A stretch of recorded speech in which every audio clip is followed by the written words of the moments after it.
अस्सलाम वालेकुम स्टूडेंट्स। कल हमने फर्टिलाइज़र इंडस्ट्री कंप्लीट की थी। आज हम आर्टिकल नंबर 15.5 चैप्टर 15 का स्टडी करेंगे सीमेंट। सबसे पहले हम इसकी अर्ली हिस्ट्री देख लेते हैं। सीमेंट आप सबके लिए नॉन कंपाउंड है, ये इंपॉर्टेंट बिल्डिंग मटेरियल के तौर पर यूज़ होता है। लेकिन सबसे पहले बिल्डिंग मटेरियल के तौर पर इसको इंट्रोड्यूस करने वाले जो पर्सन हैं वो इंग्लिश मेजन जोसेफ एस्पिन। उसने सबसे पहले क्या ऑब्जर्व किया? उसने ये ऑब्जर्व किया कि जब लाइमस्टोन कहते हैं CaCO3 या कैल्शियम कार्बोनेट को, और क्ले का इंपॉर्टेंट कंपोनेंट होता है सिलिका SiO2। उसने ये नोट किया कि जब उसने लाइमस्टोन यानी कैल्शियम कार्बोनेट और क्ले यानी सिलिका, इन दोनों के मिक्सचर को स्ट्रांगली हीट किया और वाटर के साथ मिक्स किया, तो उसने ये देखा कि थोड़ी देर के बाद वो एक हार्ड मास में चेंज हो गया, स्टोनी स्ट्रक्चर में चेंज हो गया, जो कि उस वक्त जो है वो इंग्लैंड में एक फेमस बिल्डिंग स्टोन के तौर पर यूज़ होने वाले जो है मटेरियल के साथ रिजेंबल करता था।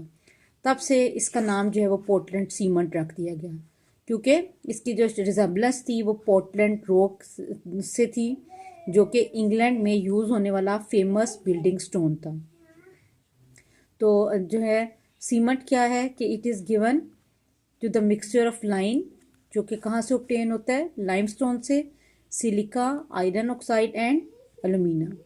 ठीक है, तो अब हम जो है इस ऐसे मटेरियल को हमने नाम पोर्टलैंड सीमेंट दे दिया गया, जो कि एक्चुअली मिक्सचर किस चीज़ का है? लाइम का, जो कि लाइमस्टोन कैल्शियम कार्बोनेट की हीटिंग से आता है। सिलिका मैंने भी बताया था क्ले से आता है।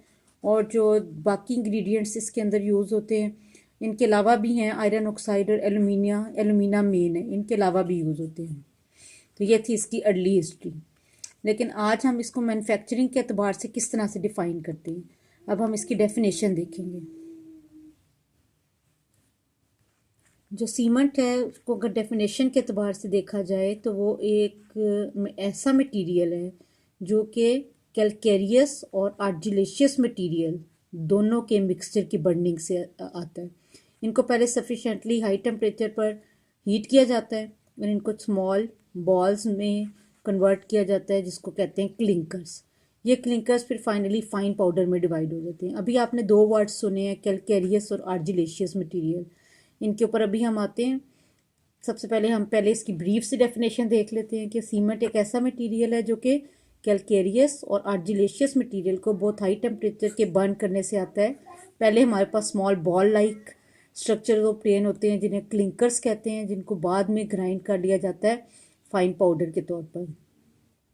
तो अगर हमने पेपर में शॉर्ट क्वेश्चन में आ जाता है कि एक अच्छे पोर्टलैंड सीमेंट की क्या कंपोजिशन है, तो यहाँ पर ये मेंशन है कि कौन सा कंपोनेंट कितनी परसेंटेज में होना चाहिए। लाइम CaO, जो कि कैल्शियम कार्बोनेट की हीटिंग से आता है, उसकी परसेंटेज 62% होनी चाहिए। Silica 22, alumina Al2O3 7.5%, magnesia 2.5%, iron का ऑक्साइड 2.5%, सल्फर का ट्राईऑक्साइड 1.5%, सोडियम का ऑक्साइड 1%, पोटेशियम का ऑक्साइड 1%। ये एक अच्छे पोर्टलैंड सीमेंट की कॉम्पोजिशन है।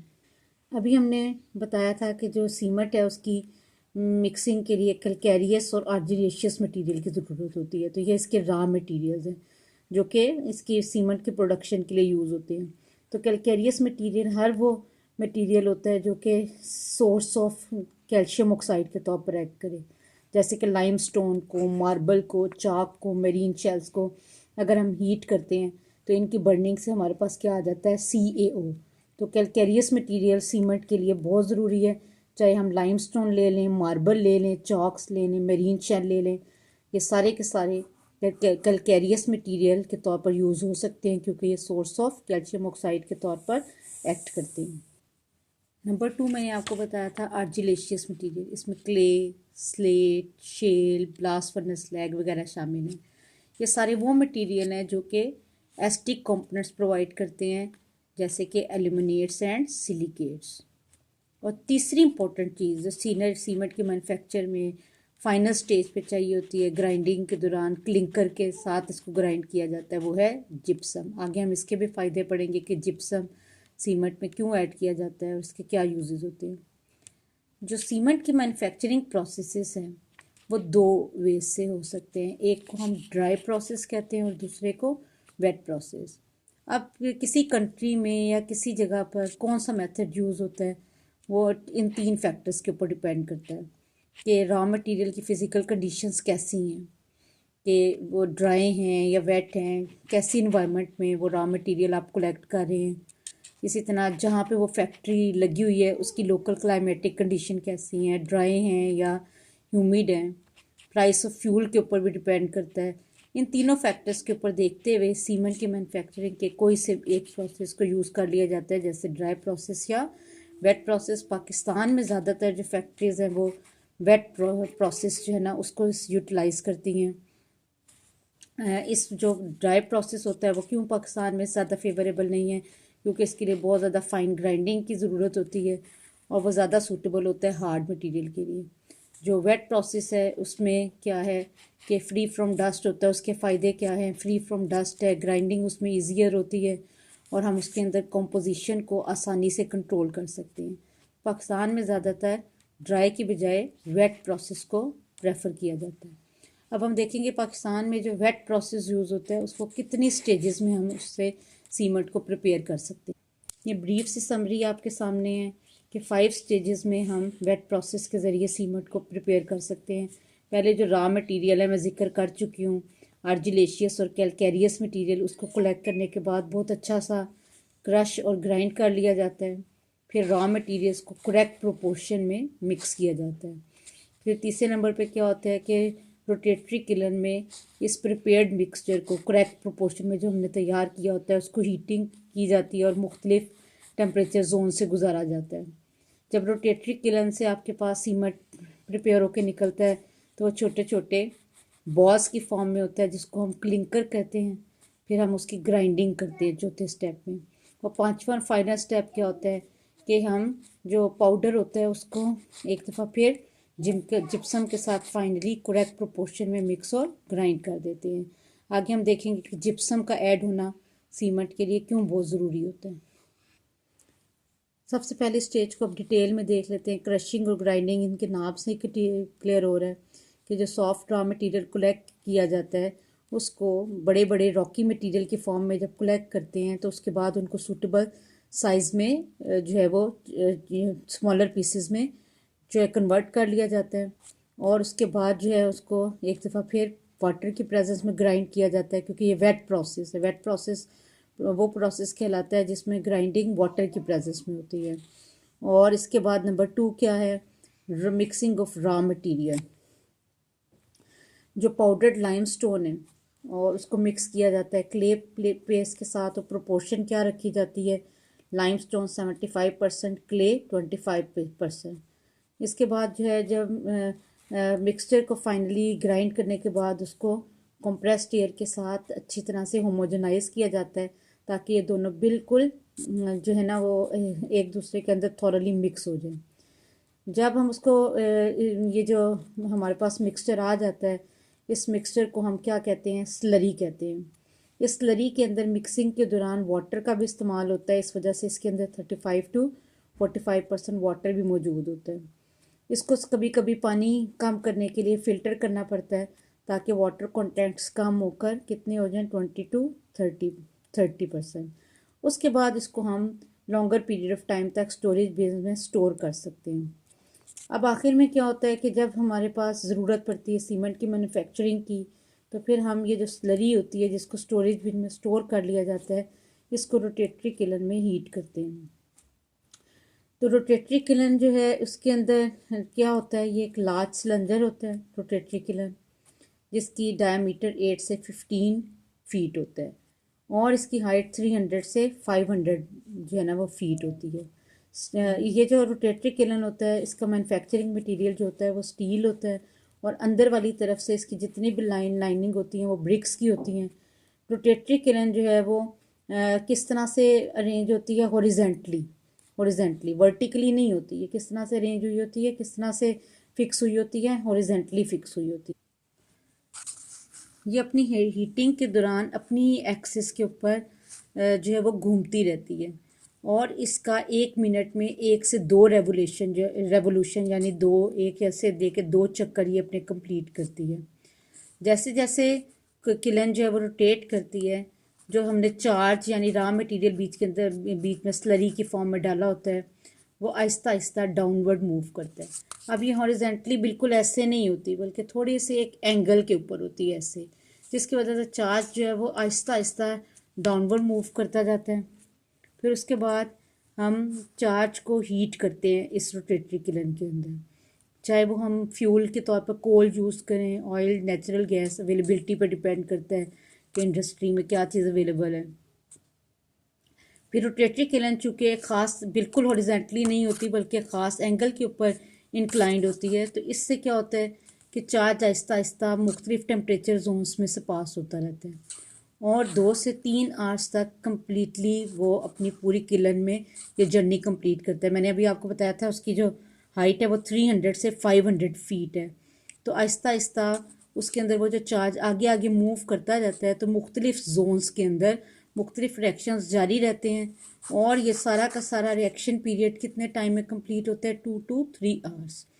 अब सबसे पहली जोन जो होती है रोटेटरी किलन की, उसको ड्राइंग या प्री हीटिंग जोन कहते हैं। इसमें टेम्परेचर सबसे कम होता है, इसी वजह से इसको मिनिमम टेम्परेचर जोन भी कहा जाता है। इसके अंदर टेम्परेचर 500 डिग्री सेंटीग्रेड का होता है। यहाँ पर क्या होता है, मॉइस्चर सारी की सारी जो स्लरी में होती है वो रिमूव हो जाती है और हमने 2 चीज़ों का मिक्सचर लिया था, 75% लाइमस्टोन एंड 25% क्ले। इस जोन में क्ले की जो है ना वो क्ले अपने कंपोनेंट्स में ब्रेक हो जाती है, जैसे कि एल्यूमिना, सिलिका और Fe2O3। ये क्ले के अंदर ये तीनों कंपोनेंट्स मौजूद होते हैं। लेकिन जब हम 500 डिग्री सेंटीग्रेड पर उसको हीट करते हैं तो ये ब्रेक हो जाता है इन तीनों कंपोनेंट्स में, एल्यूमिना, सिलिका और आयरन ऑक्साइड। फिर उसके बाद आहिस्ता आहिस्ता चार्ज नीचे की तरफ जो है ना वो ट्रेवल करता जाता है अगली जोन की तरफ, जिसको हम कहते हैं डिकम्पोजिशन जोन। इसमें मॉडरेट टेम्परेचर होता है, यहाँ पर टेम्परेचर तकरीबन 900 डिग्री सेंटीग्रेड तक पहुँच जाता है। यहाँ पर लाइमस्टोन जो है वो डिकम्पोज होता है, ऊपर वाली में क्ले डिकम्पोज होता है और मॉडरेट टेम्परेचर जोन में लाइमस्टोन जो कि 75% तक बीच में ऐड किया जाता है। ये जब डिकम्पोज होता है तो अपनी डिकम्पोजिशन पे लाइम प्रोड्यूस करता है और कार्बन डाइऑक्साइड। उसके बाद चार्ज आहिस्ता आहिस्ता ट्रैवल करते हुए बर्निंग जोन या मैक्सिमम टेम्परेचर जोन में पहुंच जाता है। यहाँ पर टेम्परेचर 900 से बढ़कर 1500 डिग्री सेंटीग्रेड हो जाता है और कैल्शियम ऑक्साइड, सिलिका, एल्यूमिना और आयरन का ऑक्साइड सारे आपस में रिएक्ट कर जाते हैं। अब ये कैल्शियम ऑक्साइड कैल्शियम कार्बोनेट से आया था, लेकिन ये डिकम्पोजिशन जोन में प्रोड्यूस हुआ है। और ये जो ऊपर एल्यूमिना है, सिलिका है और Fe2O3 है, ये हमारे पास पहली जोन में ऑब्टेन हुए थे और आहिस्ता आहिस्ता ट्रैवल करते हुए बर्निंग जोन में जब दाखिल होंगे तो 1500 डिग्री सेंटीग्रेड में CaO का इन सब से रिएक्शन होगा। CaO जब सिलिका से रिएक्ट करेगा तो कैल्शियम सिलिकेट बना देगा, एल्यूमिना से करेगा तो कैल्शियम एल्यूमिनेट बना देगा, आयरन ऑक्साइड से करेगा तो कैल्शियम फेराइट बन जाएगा। तो बर्निंग जोन में ये सारे रिएक्शन कंप्लीट होने के बाद आहिस्ता आहिस्ता चार्ज मूव करते हुए आखिरी जोन में दाखिल हो जाएगा, जिसको हम कहते हैं कूलिंग जोन। ये बिल्कुल लास्ट स्टेज है किलन में। यहाँ पर एकदम टेम्परेचर ड्रॉप होकर 150 to 200 डिग्री सेंटीग्रेड तक पहुँच जाता है। यहाँ पर कोई हीटिंग नहीं की जाती, बल्कि चार्ज को कूल होने का चांस मिलता है 150 to 200। जो यहाँ से प्रोडक्ट बन कर निकलता है 4th स्टेज में, वो क्लिंकर की फॉर्म में होता है। इस स्टेप को इसी वजह से हम क्लिंकर फॉर्मेशन कहते हैं। जो प्रोडक्ट की अपीयरेंस होती है इस स्टेज पे वो ग्रेइश ब्लैक या ग्रे कलर्ड बॉल्स की साइज़ की होती है और इनके साइज़ नट के साइज़ से लेके पीस के साइज़ तक वेरी कर सकता है। इससे ज़्यादा ना छोटी हैं ना पीस के साइज़ से ज़्यादा बड़ी हैं। तो यहाँ से क्लिंकर फॉर्मेशन जो है ना ये कंप्लीट हो गई। फिर ये जो क्लिंकर आपके पास ऑब्टेन होते हैं उनको एयर कूल्ड किया जाता है एयर के ब्लास्ट के ज़रिए और तकरीबन 2% से लेकर 5% तक जो है जिप्सम डालकर क्लिंकर को फाइनली ग्राइंड कर लिया जाता है। और इस स्टेज के ऊपर जो आपके पास सीमेंट प्रोडक्ट आता है, ये फिनिश प्रोडक्ट है, बिल्कुल फाइनल प्रोडक्ट है। इसको हम स्टोरेज सिलोज या सिलोज गोदाम को कहते हैं, उनमें जो है ना वो स्टोर कर दिया जाता है। फिर उसके बाद पैकिंग सेक्शन में और उसके बाद डिस्पैच सेक्शन में ट्रांसफ़र हो जाता है। डिस्पैच सेक्शन से फिर आगे जहाँ जहाँ पे इसकी सप्लाई होनी होती है वहाँ पे इसको कर दिया जाता है। अब आपको ये बात बहुत अच्छे तरीके से याद करनी है। अक्सर शॉर्ट क्वेश्चन में और लॉन्ग में ये पूछी जाती है। सेटिंग ऑफ सीमेंट क्या होती है? सेटिंग ऑफ सीमेंट का मतलब होता है सीमेंट के जमने का अमल। अब आपको पता होना चाहिए कि सीमेंट जो है वो बिल्डिंग की कंस्ट्रक्शन के अंदर यूज़ होता है, लेकिन किस प्रॉपर्टी की वजह से होता है कि इसके अंदर हार्ड मास में जमने की एक प्रॉपर्टी मौजूद होती है। लेकिन सीमेंट हार्ड मास में कैसे चेंज होता है? इसको प्रॉपर अमाउंट ऑफ वाटर के साथ इसको मिक्स किया जाता है, और जो पेस्ट हमारे पास ऑब्टेन होती है उसको तो जमने का टाइम दिया जाता है। लेकिन अब ये सीमेंट है जिस दौरान जम रहा होता है, तो इसके अंदर रिएक्शंस हो रही होती हैं। कुछ रिएक्शंस ऐसे होते हैं जो पहले 24 घंटों के दौरान कंप्लीट हो जाती हैं, और कुछ रिएक्शंस ऐसे होते हैं जो पहले 7 दिन तक जारी रहते हैं। इसी वजह से बिल्डिंग मटेरियल्स के अंदर क्या किया जाता है कि जब सीमेंट का एक कोट एक दफ़ा कर दिया जाता है ब्रिक्स के ऊपर, तो उसको काफ़ी दिन तक पानी दिया जाता है, क्योंकि बाकी के जो 1 to 7 डेज़ के जो रिएक्शन है उनके लिए वाटर का एक्सेस में होना बहुत ज़रूरी है। अगर वो वाटर नहीं मौजूद होगा तो फिर उसकी ना तो सही तरह से सेटिंग यानी जमने का अमल कंप्लीट होगा, और ना ये 1 to 7 डेज़ वाले रिएक्शन कंप्लीट होंगे। तो जब एक सीमेंट जमाया जाता है, लगाया जाता है, तो पहले 24 घंटों के दौरान क्या होगा कि इसके जो सीमेंट के अंदर पानी में मिक्सिंग के बाद ट्राई कैल्शियम एल्यूमिनेट जो होता है, ये मैंने आपको भी पीछे बताया है। ट्राई कैल्शियम एल्यूमिनेट ये बर्निंग जोन के अंदर बनता है। जब कैल्शियम ऑक्साइड सिलिका एल्यूमिना और आयरन ऑक्साइड के साथ रिएक्ट करती है तो कैल्शियम सिलिकेट, इसको हम ट्राई कैल्शियम सिलिकेट या try calcium aluminate, calcium ferrite, इस तरह से कि ट्राई कैल्शियम एल्यूमिनेट भी कह सकते हैं, ट्राई कैल्शियम सिलिकेट भी कह सकते हैं। तो ये इस रिएक्शन की बात हो रही है कि यहाँ से जो बनने वाले ट्राई कैल्शियम एल्यूमिनेट या सिलिकेट हैं वो आगे वाटर के साथ क्या बनाते हैं। तो ये जो ट्राई कैल्शियम एल्यूमिनेट बनता है तीसरी जोन में, ये वाटर को एब्जॉर्ब कर लेता है और एक कोलाइडल जेल में चेंज हो जाता है, जिसकी कंपोजिशन क्या होती है कि उसमें वाटर मालिक्यूल एब्जॉर्ब हो जाते हैं। ट्राई कैल्शियम एल्यूमिनेट का फार्मूला ये है 3CaAl2O3, लेकिन साथ जब वो वाटर को एब्जॉर्ब कर लेता है तो उसमें 6 वाटर मालिक्यूल्स जो आ जाते हैं और वो हाइड्रेटेड ट्राई कैल्शियम एल्यूमिनेट कहलाते हैं। इस जेल लाइक सब्सटेंस की आहिस्ता आहिस्ता क्रिस्टलाइजेशन होना शुरू हो जाती है, और ये आहिस्ता आहिस्ता जिप्सम के साथ रिएक्ट करता रहता है और एक नए कंपाउंड में चेंज हो जाता है, जिसको हम हाइड्रेटेड कैल्शियम एल्यूमिनेट कहने के बजाय क्या कहेंगे, कैल्शियम सल्फो एल्यूमिनेट। इसमें 3CaO.Al2O3 और ये साथ जिप्सम भी बाइंड हो गया। जिप्सम का फार्मूला होता है CaSO4.H2। इसका मतलब है यह जो हाइड्रेटेड जेल है ये आहिस्ता आहिस्ता जब क्रिस्टलाइज होगा तो ये जिप्सम के साथ रिएक्ट करता जाएगा, और नई इसकी जो कंपोजिशन होगी वो क्या होगी, कैल्शियम सल्फो एल्यूमिनेट। वो रिएक्शंस जो पहले 7 दिन तक होते रहते हैं उसमें क्या होता है, जो ट्राई कैल्शियम सिलिकेट और ट्राई कैल्शियम एल्यूमिनेट ये कब कहाँ पे बनते हैं, रोटेटरी किलन की 3rd जोन में बनते हैं जो हाई टेम्परेचर जोन है। तो इसमें क्या होता है कि ट्राई कैल्शियम एल्यूमिनेट और ट्राई कैल्शियम सिलिकेट जो बन चुके होते हैं वो Aahista Aahista hydrolytic reaction water के साथ देते हैं। CaO चेंज हो जाता है कैल्शियम हाइड्रोक्साइड में, और एल्यूमिना जो है वो चेंज हो जाता है वाटर के साथ एल्यूमिनियम हाइड्रोक्साइड में। फिर उसके बाद पहले 7 दिन तक मुसलसल क्या रिएक्शन होते रहते हैं कि कैल्शियम हाइड्रोक्साइड जो फॉर्म हुआ होता है वो नीडल शेप क्रिस्टल्स में चेंज हो जाता है, जो ऊपर अभी आपको मैंने बताया था कि पहले 24 घंटों के दौरान कोलाइडल जेल बन जाता है ट्राई कैल्शियम एल्यूमिनेट का वाटर से एब्जॉर्ब करने से, उसके अंदर आहिस्ता आहिस्ता से अपने आप को फिक्स करना शुरू कर देते हैं जो कैल्शियम हाइड्रोक्साइड के क्रिस्टल्स बनते हैं। और इससे क्या होता है, सीमेंट की स्ट्रेंथ में इजाफा होता है। जब वो कोलाइडल जेल के अंदर अपने आप को needle shape crystal calcium hydroxide के फिक्स करते जाते हैं तो उससे उसकी स्ट्रेंथ में इजाफा हो जाता है। आप यूँ समझ लें कि जैसे बोतल है, अगर अंदर से खाली है, हॉलो है, खोखली है, तो आप उसको दबाएंगे वो आराम से प्रेस हो जाएगी। लेकिन अगर वो अंदर से भी फिल्ड हो जाए, बिल्कुल कोई भी खाली बोतल अंदर से भी फिलिंग हुई हो, तो आप उसको दबाएंगे तो वो प्रेस नहीं हो सकती। तो इसी तरह जितने इस कोलाइडल जेल के अंदर needle shape crystals free spaces को भरते जाएंगे उतना उसकी मजबूती में इजाफा होगा। जो बाकी की खाली जगह रह जाती हैं एल्यूमिनियम हाइड्रोक्साइड, वो बाकी की क्रिस्टल्स की फ्री स्पेसेस, साइसिस कहते हैं फ्री स्पेसेस को, वो उनको अपन अच्छी तरह से फिल कर लेता है और उसको मज़ीद हार्ड बना देता है। फिर क्या होता है कि जेल जो होता है वो आहिस्ता आहिस्ता अपना वाटर लूज़ करता जाता है एवापोरेशन के अमल के ज़रिए, और जैसे जैसे उसमें से पानी निकलता जाता है उतना ही वो हार्ड मास में चेंज हो जाता है। और तकरीबन इस पूरे प्रोसेस को कंप्लीट होते हुए 1 से 7 डेज़ का जो है ना ड्यूरेशन रिक्वायर होता है। इसको आप लॉन्ग के लिए भी कर सकते हैं, लॉन्ग में भी 3 या 4 के पार्ट में ही आता रहा है, और शॉर्ट में कभी फर्स्ट 24 आवर्स के रिएक्शन पूछ लिए जाते हैं, और कभी 1 to 7 डेज़। इस टॉपिक को आपने बहुत ज़्यादा अच्छे तरीके से तैयार करना है।